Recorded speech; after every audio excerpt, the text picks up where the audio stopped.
तो कहानी की शुरुआत में हम आर्थर नाम के हिटमैन को देखते हैं जो कि पैसे लेकर लोगों को मारने का काम किया करता था। एक दिन जब आर्थर रेस्टोरेंट में बैठा था तब रेनी नाम की लड़की आर्थर के पास आती है और उससे कहती है कि मैं जानती हूँ कि तुम कौन हो, इसलिए आर्थर उसकी बात ध्यान से सुनता है। तब रेनी बताती है कि मैं बहुत ही पावरफुल इंसान के लिए काम करती हूँ और उसी ने मुझे यहाँ भेजा है क्योंकि वो चाहता है कि तुम उसके 3 दुश्मनों को मारकर उनकी मौत को एक एक्सीडेंट साबित कर सको। साथ ही वो आर्थर को धमकी देती है कि अगर तुमने मेरे बॉस का काम ठुकरा दिया तो बॉस तुम्हारे दुश्मनों को तुम्हारे जिंदा होने के बारे में बता देगा। ये सुनकर आर्थर उससे कॉल करने का कहता है, पर वो अपने फोन से कॉल करने की जगह रेनी की फोटो क्लिक करने लगता है, जिससे रेनी जल्दी से अपनी गन निकाल लेती है। तब आर्थर अपनी टेबल से रेनी पर अटैक कर देता है। ये देखकर वहाँ मौजूद रेनी के लोग आर्थर पर हमला करने लगते हैं, जिससे आर्थर अपनी फाइटिंग स्किल्स का यूज करते हुए सभी से लड़ने लगता है और एक स्काई ट्रैम की छत पर कूद जाता है। तभी रेनी और उसके आदमी भी ट्रैम में चढ़ जाते हैं और अंदर से आर्थर पर गोलियां चलाने लगते हैं। तब आर्थर की नजर वहाँ से गुजर रहे हैंड ग्लाइडर पर जाती है, इसलिए वो जल्दी से उस हैंड ग्लाइडर पर कूदकर उन लोगों से दूर भाग जाता है। अब शाम को आर्थर अपनी बोट पर जाता है और कुछ लोगों को अपनी बोट की चेकिंग करते हुए देखता है, इसलिए वो अपने रिमोट कंट्रोल का यूज करके बोट पर लगे बॉम्ब्स को एक्टिव कर देता है। जैसे ही वो रिमोट का बटन दबाता है तो बोट पर मौजूद सभी लोग ब्लास्ट के कारण मारे जाते हैं। इसके बाद आर्थर एक पुराने कंटेनर में जाता है जहाँ उसने अपने हथियार, पैसे, फोन्स और बहुत सारे नकली पासपोर्ट छुपाए होते हैं। आर्थर और दूसरा पासपोर्ट लेकर थाईलैंड चला जाता है जहाँ वो अपनी पुरानी दोस्त मी से मिलता है। यहाँ मी आर्थर को उसके घर की चाबी देती है। तब आर्थर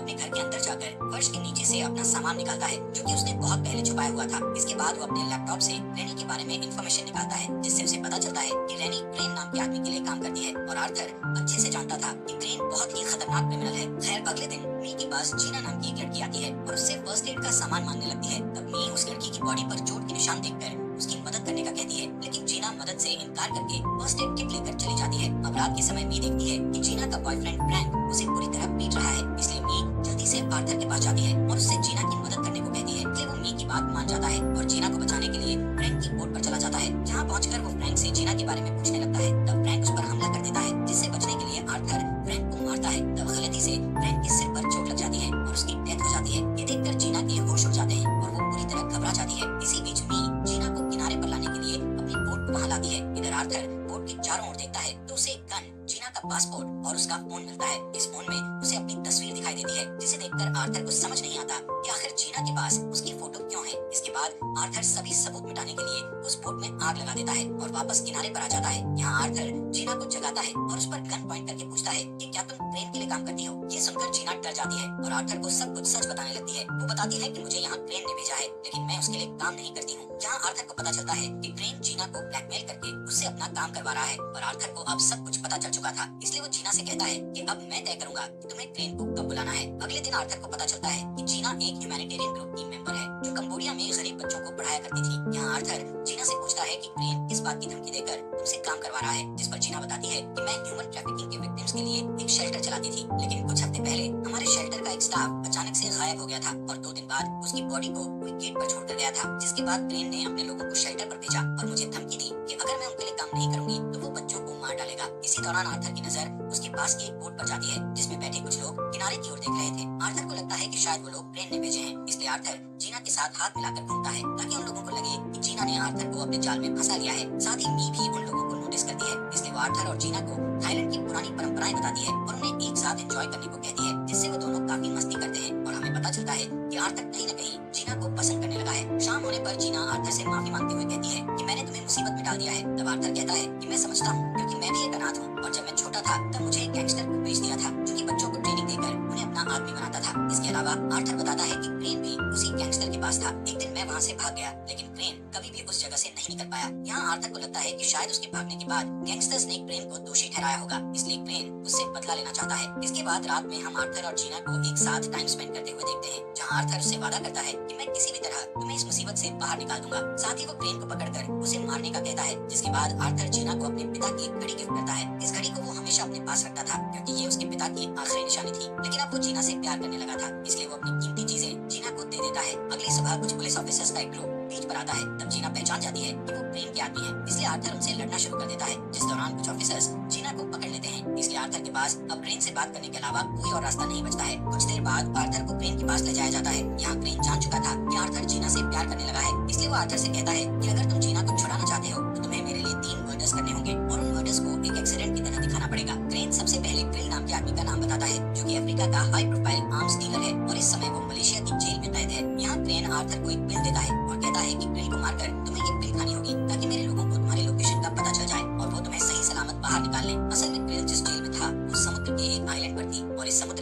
शार्क फिश भी थी। अब आर्थर अपने काम पर लग जाता है। तब क्रेन जीना को एक बोट में छुपा कर रखता है। वहीं आर्थर अपना काम करने के लिए मलेशिया चला जाता है और उस जेल के बारे में इंफॉर्मेशन निकालने लगता है, जिससे उसे पता चलता है कि जेल में घुसना नामुमकिन है, पर फिर भी अपना प्लान बनाने लगता है और कुछ पावरफुल एक्सप्लोसिव्स खरीदता है, जिसे वो च्युइंग गम के रूप में बदल देता है। साथ ही वो एक केमिकल खरीदता है जिसे स्किन पर लगाने से शार्क पास में नहीं आती है। इसके अलावा वो क्रेन की उस बिल को सिगरेट के अंदर छिपा देता है। इसके बाद वो एक फर्जी आईडी बनाकर खतरनाक क्रिमिनल का रूप ले लेता है और मलेशिया की सड़कों पर घूमने लगता है। तब मलेशिया की पुलिस उसे क्रिमिनल समझकर गिरफ्तार कर लेती है और उसी जेल में ले जाती है जहाँ क्रिल को कैद किया हुआ था। इस जेल में रिसेप्शन गार्ड को आर्थर की चीजों में कुछ भी अजीब नजर नहीं आता, इसलिए वो उसके सामान को अंदर ले जाने की परमिशन दे देता है। फिर कुछ दिन तक आर्थर जेल में आराम से रहता है और अपने टारगेट के बारे में इंफॉर्मेशन निकालने के लिए दूसरे कैदियों से बात करने लगता है। यहाँ क्रिल के आदमी हर समय उसके साथ रहते थे क्योंकि बहुत से लोग क्रिल को मारना चाहते थे। क्रिल अपना सारा कारोबार जेल से ही संभालता था और वो इस जगह का असली मालिक था। एक दिन आर्थर देखता है कि कैदी क्रिल को मारने के लिए उसके पास जा रहा है। तब आर्थर उस आदमी के ऊपर चाकू फेंक कर उसे मार देता है, जिससे क्रिल की जान बच जाती है और क्रिल आर्थर से इम्प्रेस हो जाता है। इसलिए क्रिल आर्थर को अपने साथ डिनर के लिए इनवाइट करता है, जिस पर आर्थर शर्त रखता है कि डिनर के दौरान क्रिल के पास उसका कोई भी आदमी नहीं होना चाहिए। इस बात पर क्रिल भी मान जाता है। फिर शाम के समय आर्थर को क्रिल के पास ले जाया जाता है, जहाँ क्रिल आर्थर को अपने साथ काम करने का कहता है। यहाँ क्रिल जैसे ही पीछे मुड़ता है तब आर्थर उस पर कूद जाता है और उसकी गर्दन को दबाकर उसे मार डालता है। इसके बाद वो क्रिल की ड्रिंक में सांप का जहर मिला देता है ताकि सबको लगे कि क्रिल ने सुसाइड किया है। अब आर्थर जल्दी से बाहर आता है और एक दीवार में छेद करके उसमें एक्सप्लोसिव गम रखता है और दीवार को ब्लास्ट कर देता है। इसके बाद वो जल्दी से क्रेन की दी हुई बिल को निगल लेता है और खुद को शार्क से बचाने के लिए केमिकल वाली क्रीम लगा लेता है। इसी दौरान पुलिस उसे देख लेती है पर पुलिस उसे पकड़ पाती इससे पहले वो पानी में कूद जाता है। यहाँ क्रेन के आदमी मछली पकड़ने वाली बोट में उसका इंतजार कर रहे होते हैं, जो आर्थर को सही सलामत पानी से निकाल लेते हैं। जिसके बाद आर्थर क्रेन से बात करता है और उससे जीना के बारे में पूछता है। तब क्रेन वीडियो कॉल करके उसे जीना के सही होने का सबूत देता है। अब आर्थर को उसका दूसरा टारगेट दिया जाता है, जिसका नाम कुक है, जो एक ह्यूमन ट्रैफिकर है और ऑस्ट्रेलिया में रहता है। कुछ दिनों बाद आर्थर अपने टारगेट की इंफॉर्मेशन निकालने लगता है, जिससे उसे पता चलता है कि कुक का एक पेंट हाउस है जिसमें उसका कांच का स्विमिंग पूल है, जो कि सड़क से ठीक ऊपर बना हुआ है। अब आर्थर कुक की उस बिल्डिंग के बारे में जानने के लिए के पास वाले एक अपार्टमेंट को पसंद करने का नाटक करके उसे खरीदने का कहता है, लेकिन रियल्टर उसे इधर उधर दिखाने लगता है। तब आर्थर चालाकी से उस अपार्टमेंट की चाबी की फोटो क्लिक कर लेता है ताकि वो उसकी नकली चाबी बना सके। फिर वो एक ऐसा केमिकल बनाता है जिसे कांच पर लगाने से कांच टूट जाता है। कुछ दिनों बाद आर्थर कुक के पास वाले अपार्टमेंट में घुसकर वहाँ की विंडो से बाहर निकलता है और कुक के पूल तक पहुँच जाता है। यहाँ वो पूल में एक छेद करता है और उस केमिकल को कांच के अंदर डाल देता है। तभी कुक उस पूल में नहाने के लिए आता है और अचानक पूल का कांच टूटने के कारण वो नीचे गिरकर मर जाता है। इधर क्रेन न्यूज में कुक की मौत देखकर खुश होता है और आर्थर की जीना से वीडियो कॉल पर बात कराता है। तब जीना चालाकी से कैमरा मोड़कर आर्थर को एक बोट का नंबर दिखा देती है। तब आर्थर उस नंबर की मदद से समझ जाता है कि क्रेन ने जीना को अपनी बोट पर रखा है। इसलिए आर्थर एक हेलीकॉप्टर से क्रेन की बोट के पीछे जाता है और अपने स्पेशल इक्विपमेंट से भरे बैग को बोट के नीचे छिपाकर बोट पर चढ़ जाता है, जहाँ वो सभी लोगों को मारने लगता है। तभी उसे जीना भी मिल जाती है और वो उसे लेकर भागने लगता है, पर वहाँ क्रेन के और भी लोग आ जाते हैं और उसे पकड़ लेते हैं। कुछ देर बाद जीना और आर्थर को दूसरी बोट पर ले जाया जाता है, जहाँ क्रेन आर्थर से गुस्सा होते हुए कहता है कि तुम्हारे पास तीसरे टारगेट को खत्म करने के लिए सिर्फ एक दिन का टाइम है और अगर तुम टारगेट को नहीं मार पाए तो मैं जीना और उसके बच्चों को मार डालूंगा। इसके बाद आर्थर वहाँ से भाग जाता है। कुछ दिनों बाद हम आर्थर को बुल्गारिया में देखते हैं, जहाँ उसे अपनी आखिरी टारगेट मैक्स को मारना था। मैक्स एक अमेरिकन आर्म्स डीलर होता है। यहाँ आर्थर को मैक्स के बारे में इंफॉर्मेशन निकालने पर पता चलता है कि मैक्स के घर पर बहुत ही ज्यादा सिक्योरिटी है और उसके पास दुनिया के सभी खतरनाक हथियार हैं। अब आर्थर को समझ आ जाता है कि वो मैक्स को मारकर उसकी जगह लेना चाहता है ताकि वो सबसे पावरफुल इंसान बन सके। आर्थर अपने काम पर लग जाता है और मैक्स के हेलीकॉप्टर पर कब्जा करके उसके घर में घुस जाता है, जहाँ वो सबसे पहले जैमर लगाकर सिक्योरिटी कैमरा बंद करता है और फिर